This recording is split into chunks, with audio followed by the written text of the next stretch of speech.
नमस्कार. 2 जूनला गुरुदेव बृहस्पती 5 महिन्यांसाठी त्यांच्या उच्च राशीत म्हणजे कर्क राशीत प्रवेश करतायत. आज आपण या भ्रमणाच्या परिणामांबद्दल गुरुजींशी बोलणार आहोत. आपल्या कुंडलीच्या पहिल्या घरात 8 हा अंक असेल तर आपण वृश्चिक लग्नाचे व्यक्ती आहात आणि हा व्हिडिओ खास तुमच्यासाठी आहे. गुरुजी, उच्चीचे गुरु जेव्हा वृश्चिक लग्नाच्या भाग्यस्थानात म्हणजे 9व्या स्थानात भ्रमण करतील तेव्हा त्यांचे काय फलित त्यांना मिळेल? वृश्चिक लग्नाच्या भाग्यस्थानावरनं गुरूंचं भ्रमण होत आहे. भाग्यस्थानाचं कारकत्व धर्म, संस्कृती, मार्गदर्शन, एक मार्गदर्शक होणं, गुरु होणं, भाग्योदय होणं. आता भाग्योदय म्हणजे नुसता काही पैसे मिळणं वगैरे असा नाही आहे. आरोग्यकारक भाग्योदय, संततीचं भाग्योदय, संसाराचं भाग्योदय. कारण भाग्यस्थानाच्या समोर कुटुंबस्थान आहे, वृश्चिक म्हणजे मकर रास आहे. त्याचप्रमाणे भाग्यस्थानाचं भाग्येश गुरुच आहेत आणि तिथे शनी आहेत. तर या ठिकाणी काय आहे की भाग्यस्थानावरनं जेव्हा गुरूंचं भ्रमण करतात त्यावेळेला तुम्हाला जातकाला सुप्त ज्या काही गुप्त झालेल्या असतील कला वगैरे वगैरे त्या अचानकपणे पुन्हा प्रगट होतात. गुरूंचं वृश्चिक लग्नाच्या बाबतीत, वृश्चिक लग्नाच्या जातकांच्या बाबतीत. कारण हे पंचमेश गुरु भाग्यस्थानावरनं भ्रमण करताय उच्च राशीनं. त्यामुळे त्या उच्च प्रतीचं जे काही कलाकार म्हणजे कला असते त्याचा पण प्रचार होतो, प्रसार होतो, ते ख्याती मिळते त्या कलाकाराला जो वृश्चिक लग्नाचा आहे. आणि तसंच आपण म्हणतो की पडद्यामागे गेलेले जे काही कलाकार आहेत की जे बरेच दिवसापासून काही प्रकाशात आलेले नाही किंवा लोकांना कदाचित विसरही पडला आहे त्यांच्या लायक अचानकपणे कुठेतरी संधी निर्माण होते. चित्रपटसृष्टीत म्हणा, नाट्यसृष्टीत म्हणा किंवा कुठल्या तरी क्षेत्रामध्ये जिथे त्यांच्या ज्ञानाची आणि त्यांच्या कार्याची आणि त्यांच्या सहभागाची अत्यावश्यकता जाणवते. अशा संधी त्यांच्यासाठी वृश्चिक लग्नाच्या जातकांसाठी अशी जे काही मंडळी आहेत ज्यांचे लग्न जन्मलग्न वृश्चिक आहेत ती समोर येतील. याच्यामध्ये जो थोडासा आणखीन असं आहे की भाग्यस्थानाचे पंचमेश गुरु आहेत आणि ते भाग्यस्थानाचं भाग्यस्थान आहे, पंचमस्थान आहे. त्यामुळे शिक्षण क्षेत्रामध्ये सुद्धा जे काही खूप चांगले शिकलेले आहेत, म्हणजे जसं मी म्हटलं की MSc आर्किओलॉजिस्ट आहे, MSc MTech ग्राउंड इंजिनियर आहे किंवा काही ठिकाणी असं असतं की स्ट्रक्चरल डिझायनिंगचा केलेला असतो पण त्याला संधीच मिळत नाही. मग तो आपल्या घरी थोडं सिव्हिल इंजिनिअरिंगचा सुपरवायझर कुठेतरी झालेला असतो स्ट्रक्चरल बांधकामावरती, पण त्याला डिझाईन करण्याचे त्याचे युनिक डिझाईन्स असतात काही, ते ह्याची सगळी बाबा ह्यांना सांगून पाहू असं म्हणून ते जे काही स्थानिक प्रशासन असेल किंवा स्थानिक त्याचे उपभोक्ता असतील त्यांच्या नॉलेजचे, अशांना त्यांची वृश्चिक लग्नाच्या या जातकांचे म्हणजे ओळख पटेल. आणि मुख्य म्हणजे त्यांचे जे काही नॉलेज आहे वेगवेगळ्या क्षेत्रातलं, त्या विशेषत्व आहे ते सगळं एक्सप्लोर म्हणजे उद्धृत होईल आणि त्यांचं भाग्योदय होईल. धन्यवाद गुरुजी. आपण ऐकतो की गुरूंच्या वेगवेगळ्या दृष्टी आहेत, तर या नेमक्या कोणत्या दृष्टी आहेत? सगळ्या ग्रहांना एक कॉमन दृष्टी, तर 7वी दृष्टी ही सगळ्या ग्रहांची असते. म्हणजे त्यांच्या ज्या स्थानावरती ते आहेत, भ्रमण करताय किंवा आहेत त्या स्थानापासून 7व्या स्थानावरती त्यांची पूर्ण दृष्टी असते. हा एक नियम आहे किंवा ही फंडामेंटल आहे. त्या व्यतिरिक्त काही ग्रहांना अतिरिक्त दृष्ट्या आहेत ज्याच्यामध्ये गुरूंना आहे. ते गुरूंना म्हणजे 5वी दृष्टी आणि 9वी दृष्टी ही अतिरिक्त गुरूंची पूर्ण दृष्टी आहे. मग इथे म्हणजे कर्क लग्नावर वृश्चिक लग्नाच्या जातकांच्या कर्क राशीमध्ये भाग्यस्थानामध्ये, तर भाग्यस्थानातून गुरूंची 5वी दृष्टी ही वृश्चिक लग्नावरती आहे. त्याच्यानंतर 7वी दृष्टी ही वृश्चिक लग्नाच्या 3य स्थानावरती म्हणजे याच्यामध्ये, आणि परत 9वी दृष्टी ही त्यांची वृश्चिक लग्नाच्या भाग्यस्थानाच्या भाग्यस्थानावरती आहे. अशी ती 9वी दृष्टी आहे. अशा या गुरूंच्या दृष्टी आहेत. गुरुजी, 5वी दृष्टी ही प्रथम स्थानावर आहे वृश्चिक लग्नाच्या. तर वृश्चिक लग्नाच्या जातकांच्या व्यक्तिमत्वात, विचारात, आरोग्यात काय फरक पडेल? खूप फरक पडेल, म्हणजे तो सकारात्मक फरक आहे. जसं मी मगाच सांगितलं की वृश्चिक लग्नाचे जे जातक प्रचलामध्ये आहे, पॉप्युलर आहेत, तर त्यांच्या पॉप्युलॅरिटीमध्ये वाढ होईलच प्रत्येक क्षेत्रामध्ये. जिथे ज्या कुठल्याही क्षेत्रात ते असतील, कुंभ लग्नाचे जातक असतील, तर त्या क्षेत्रामधलं त्यांच्या जे प्रचलित आहेत, पॉप्युलर आहेत, लोकांना माहिती आहेत, तिथे त्यांच्याजवळ असलेली जी क्षमता आहे, कला आहे, ज्ञान आहे, ते इतकं लोकाभिमुख होईल आणि लोकांना इतकं ते आवडेल की ते त्यांच्या असलेल्या स्टेजच्या जवळजवळ 1.5 उंचीवरती ते आणखीन जास्तीच्या उंचीवरती ते पोचतील. पण जसं मगाच मी आधी सांगितलं की ज्या व्यक्ती वृश्चिक लग्नाच्या आहेत आणि ज्या सुप्त अवस्थेत होत्या, त्या अचानकपणे प्रचलनात येतील, प्रकाशात येतील आणि त्यांची सुद्धा कला, त्यांची सुद्धा ज्ञान, त्यांची सुद्धा एफर्ट्स, त्यांची सेवा. काही जण वृश्चिक लग्नाचे काही जातक हे खूप छान सेवा करतायत, जनसेवा करतायत, वेगवेगळ्या क्षेत्रामध्ये त्यांची सेवा करतायत, ते कार्य करतायत, पण आजपर्यंत कोणालाच माहिती नाही. तर अचानकपणे हे काय कार्य करताय, कसं कार्य करताय, याची प्रचलना होईल, प्रकाशात येईल. म्हणजे त्यामुळे काय होईल की त्यांचा पण भाग्योदय होईल, त्यांच्या कार्याचा उदो होईल. या व्यतिरिक्त काय आहे की लग्नी दृष्टी आहे. मग लग्नस्थानाचं कारक पाहताना आपण कोणत्या गोष्टींचा विचार करतो की आरोग्य पाहतो, शरीर पाहतो, शरीराच्या ह्याच्यामध्ये. त्याच्यानंतर त्याच्या स्वभावावरती पाहतो, त्याचे ज्याला आपण म्हणतो की त्याच्याजवळ काय शक्ती आहे, आध्यात्मिक शक्ती किती आहे, त्याची व्यावहारिक शक्ती किती आहे, किंवा व्यवहारामध्ये तो किती शक्तिमान आहे, जनसामान्यामध्ये तो किती शक्तिमान आहे, किती लोकप्रिय आहे, या सगळ्या गोष्टी पाहतो आपण. तर ही जी भाग्यस्थानामधनं गुरूंची ही दृष्टी लग्नावरती, त्या व्यक्तीच्यामध्ये अचानक परत सकारात्मक बदल घडवतो.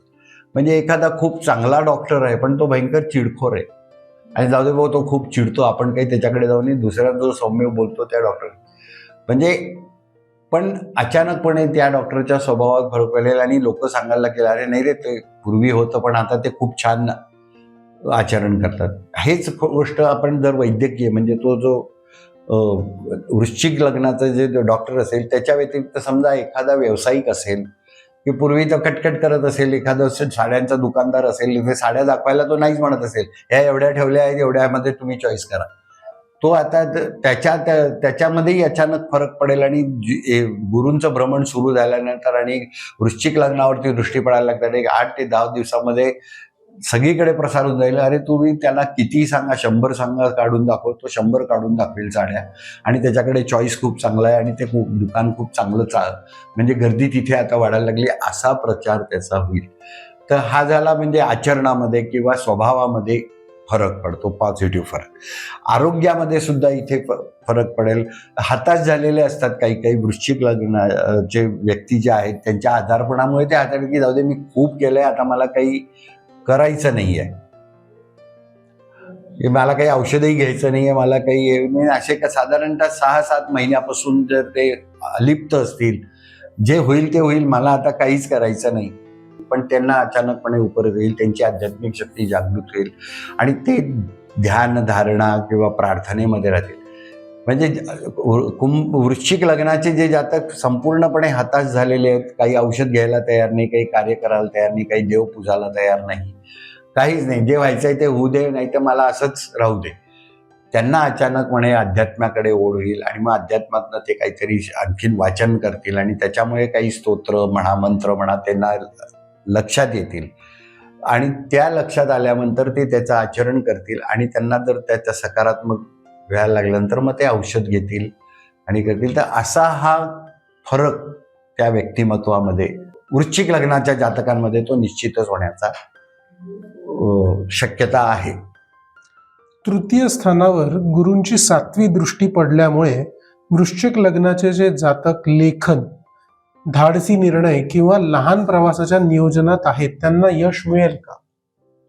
तसं मुळामध्ये ह्या सगळ्या गोष्टी आपण तृतीय स्थानावरती पाहतो आणि तृतीय स्थानावरती कर्क राशीतल्या गुरूंची भाग्यस्थानातून पूर्ण दृष्टी आहे. पण तृतीय स्थान वृश्चिक लग्नाचं हे मकर रास आहे आणि ती मकर रास नीचेची आहे. तर यांना याच्यातनं सगळ्यातनं फायदा होईल, होणार नाही असं नाही, पण काही ठिकाणी कुठेतरी त्रुटी राहते. म्हणजे आपण जसं म्हणू की लहान प्रवासाला गेले आणि एखाद्या ठिकाणी जसं आपण म्हणू की कुठे महत्त्वाच्या ठिकाणी गेले आणि तिथे त्यांना तिथे फिरता फिरता वगैरे वृश्चिक लग्नाच्या जातकाला पाहता पाहता ते तिथल्या जे काही स्पेशालिटी असते त्या वस्तू त्यांनी खरेदी केल्या. प्रवास होईल, खरेदी होईल, ते स्वस्तातही मिळेल, पण ते मुक्कामाच्या ठिकाणी ती वस्तू विसरण्याचा योग आहे. आणि थोड्याफार प्रमाणे गावाकडे एक चतुर्थांश अंतर आल्यानंतर त्यांच्या लक्षात येईल की आपण हे घेतलं तसंही पण ती बॅग तिथेच राहिली, म्हणून त्यांना मग ते परत जावं लागेल, कारण ते महत्त्वाचं आहे जे घेतलं आहे ते. किंवा ते तिकडे दूरध्वनी वगैरे करतील, मग पैसे खर्च करतील, मग तुमच्या माणसाला पाठवा, आम्ही इथे थांबलेलो आहोत, इथे रिक्षानी पाठवा, आम्ही त्याचे पैसे देतो वगैरे.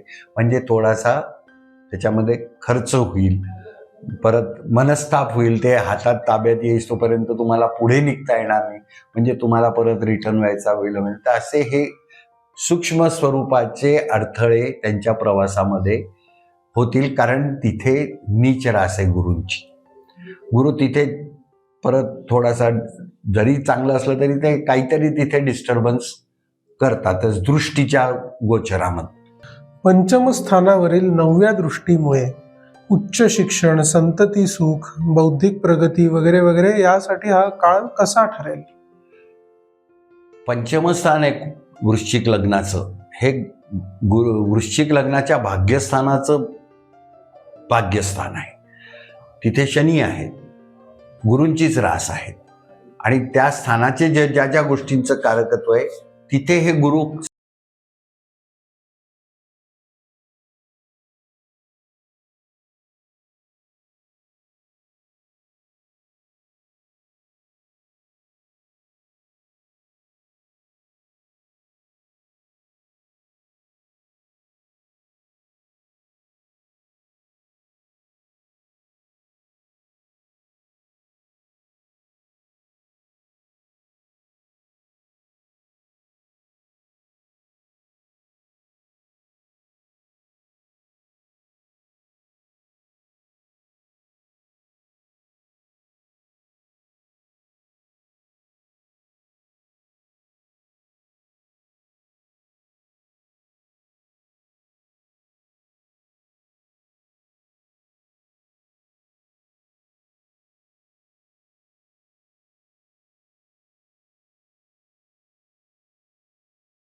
कायम शिवाची उपासना करायला पाहिजे. शिवाची उपासना म्हणण्यापेक्षा आपण असं म्हणू की चंद्राची उपासना करायला पाहिजे. पण शिवाच्या डोक्यावरती चंद्र असल्यामुळे शिवाची उपासना केली तर त्यांना खूप फायदा होईल आणि त्यांनी चंद्र, ज्याला आपण म्हणतो चंद्र, हा चांदीचा चंद्र तयार करून जर वृश्चिक लग्नाच्या जातकांनी गळ्यात घातला तर कुठलाही ग्रह कुठेही फिरो आणि कुठेही राशींचं महत्त्वाच्या स्थानांच्या संदर्भामध्ये एक स्थान महत्त्वाच्या स्थानाचं कारकत्व आणि एक मारकत्व अशा असलेल्या गोष्टींच्या ह्याच्यामध्ये होणारं नुकसान त्यांना होणार नाही आणि वृश्चिक लग्नाला चंद्रबळ होईल. कारण वृश्चिक लग्नाला फंडामेंटली चंद्र नाही आहे. वृश्चिकेचा एखादा आपण म्हणतो चंद्र असेल तर तो निर्बली असतो. वृश्चिकेचा निर्बली चंद्र, नीच राशीतला चंद्र म्हटलं जातो आपण त्याला, किंवा वृश्चिक राशी ही चंद्राची नीच राशी आहे, पण तो भाग्येश आहे ना, आणि तो दृष्टीपथात आहे, तुम्हाला रोज दिसतोय, 15 दिवस तर निश्चितच दिसतोय. तर तो शिवाच्या शिरावरती आहे, त्यामुळे तो रोजच दिसतोय, कृष्ण पक्ष असो अथवा शुक्ल पक्ष असो. म्हणून मग ते शिवाची आराधना करायची. शिवाच्या म्हणजे शिवपुराणामध्ये या संदर्भामध्ये विस्तृत दिलेलं आहे की वृश्चिक लग्नाच्या जातकांनी शिवाची उपासना, शिव आराधना, पंचायतन मंत्र, पंचाक्षरी मंत्र किंवा रुद्राष्टकाचा पाठ आणि अघोर ज्याला म्हणतो आपण, कारण वृश्चिक ही रास म्हणजे घोर लावणारी आहे, म्हणून शिवाचा अघोर मंत्राचं पठण त्यांनी रोज 10 वेळा जरी केलं तरीही त्यांना काही प्रॉब्लेम येणार नाही. म्हणजे एक नित्यनेमाच्या जेवणाप्रमाणे त्यांनी या मंत्राचं पठण करणं अत्यावश्यक आहे. ते जातकांनी जरूर करावं. धन्यवाद गुरुजी, आपल्या वेळेकरता, आपल्या मार्गदर्शनाकरता. आपल्यालाही गुरुजींना काही प्रश्न विचारायचे असतील तर आम्हाला व्हॉट्सॲपद्वारे संपर्क करू शकता किंवा खालती कॉमेंट्समध्ये लिहू शकता. धन्यवाद.